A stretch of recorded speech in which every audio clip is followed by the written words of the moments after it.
Hello and welcome back. Sean here, Mountains Garage.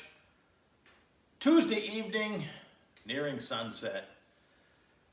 I am out here cleaning the new to me Burgmaster turret drill press. Turret style drill presses are not that common. My brief research tells me that Burgmaster and eventually Brown and Sharp built them, and that's pretty much it. Maybe there was other copies offshore. In fact, the Burgmaster company is the subject of a book and newspaper articles about the rise and fall and the American dream. Fred Berg was a Czechoslovakian immigrant who came to America and worked really hard. His first invention in World War II was a flexible tool that allowed, it was like a tool holder for a lathe, but it was flexible somewhat, and it allowed you in production to be more accurate and faster. It's called the Tool Flex. You can look it up, but that is what got his foot in the door to quit his real job and start working on his dream, because this is early. We were anyway, an industrial giant and pretty much unopposed. So especially during World War II and after, Burgmaster started producing. This is a small one. They made large turret-style drills for production, airplanes, automobiles, etc.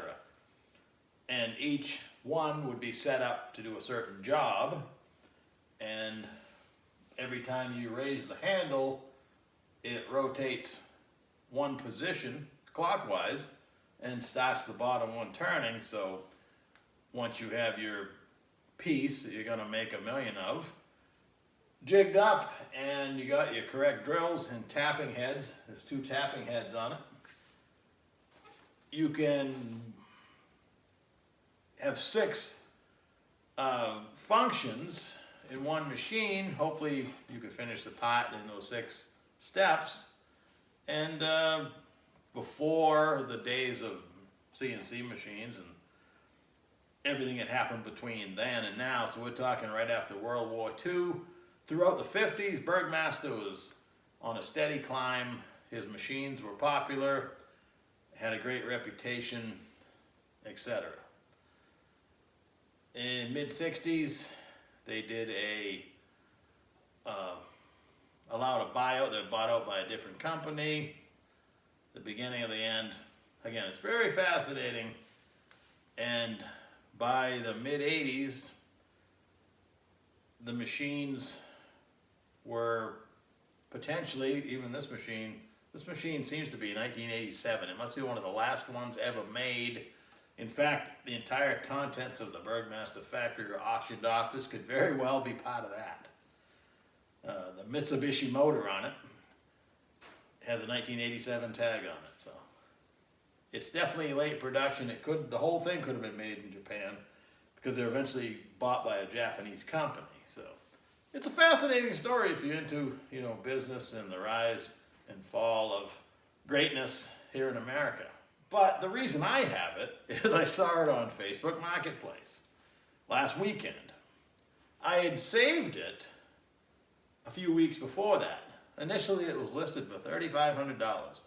You see them all over the internet for $2,000, $2,500. They make a lot of different models. This is a 1D, if it matters, if you're looking for one, which nobody is. They sit for sale a long time. You'd have to be a special kind of crazy to probably even want one. Anyway, it was $3,500. That was just a dream, but I hit save anyway. It was interesting, and it was in a couple towns over in my hometown where I grew up.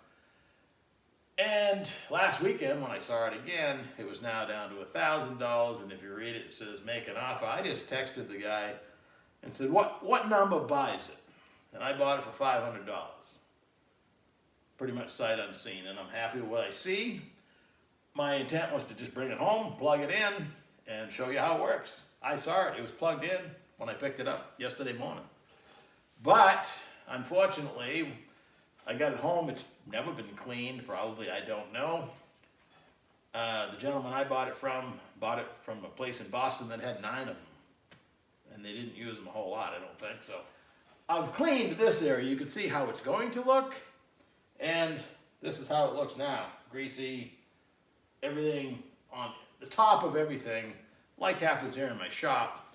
As you're baking things is fine metallic dust with oil mist or whatever. And it is, because they use lube for drilling stuff, so it's a mess, but it's coming clean. So I got tired of cleaning tonight. I said, you know what, I'm just gonna talk about it a little bit. Each station has 2 speeds, and you pre-select that. You can also set the depth. There's different depth stops for each station. And again, if you were doing a production, it would be awesome.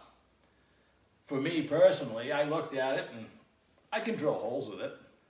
I'm not sure it's any better than my old whatever brand drill press I have over there.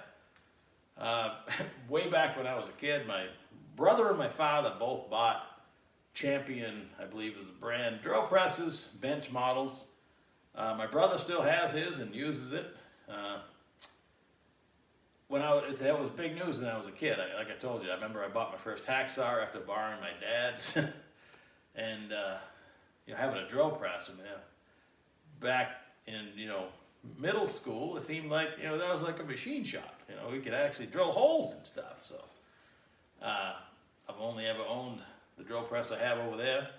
I mean, the mill drills holes as well, but I find this fascinating. But I'm not sure now, conceptually, whether it's going to be a go-to. If I have to do multiple steps, obviously I would take the time to set it up, but it has a few quirks. It's made to do a repetitive job, not necessarily many jobs. The height, my regular drill press, you crack the clamp loose and it has a hand crank. You can raise and lower the table, spin it sideways. Pretty handy. This is a fine thread rod that moves this whole turret up and down, and there's a big nut, and it's fine thread, so it will go here to here. It'll go up another foot. This gap can be a foot higher, so I'm going to come up with some kind of moving vise, probably bolted down, I'm not sure.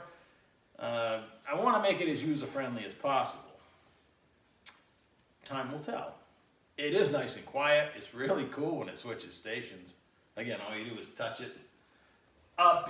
There's a switch you hit, and you let go, it switches, fires the next one up at a preset speed you've already chosen.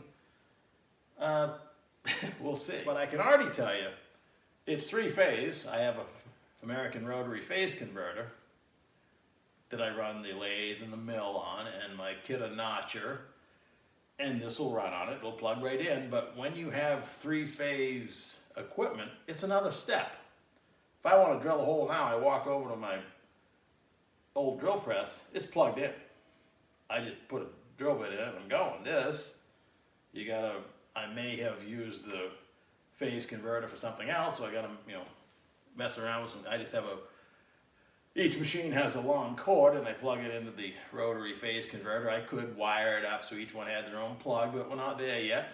I'm not even sure the machines are going to live where they're at, so it's somewhat temporary, but that's okay. But it is another step. You have to fire it up. You want to remember to fire the phase converter before you try to flip it on, because bad things happen when you don't. The machine makes a big grunt sound and nothing turns. Then you realize what you've done. I've forgotten it a couple times before. I've yet to hurt anything, but so you want to have the phase converter going, and again, another step. What I am looking forward to is this thing is over 500 pounds. It's not going to jump around and wobble like sometimes my drill press does, typically when I'm doing something wrong. But still, it should be a very, kind of like the mill. When you start the drill, there's no jumping around or anything. It's gonna cut or not. But I don't feel the need to explain myself much further as to why I want it, because I have said many times I love tools. And in this case, I believe once I put all my elbow grease in it, made it pretty, if and when I ever decided to sell it, which is never going to happen, I will learn to love it and use it. And that'll be that. But I love tools. Massive tools, industrial tools that I get to use in a setting where I'll never wear them out. I tell people this all the time. Even my lawnmower, I have a Grasshopper with a Kubota diesel made to run 8 to 10 hours a day. I run it 8 to 10 hours a year. So I've had it 12, 13 years now, and I've changed oil in it once. I'll probably do it again. Well, I'm going to get back to cleaning. I can't wait until this process is over. There's no good way to do it. I've been spraying it with Simple Green. You let it set a little bit and wipe it off. It's not so bad. Better if I hadn't used all my rags last week trying to clean up a couple of oil spills. But it is what it is. Have a great evening. 4th of July is coming right up. This is July 2nd, so enjoy the 4th and take care.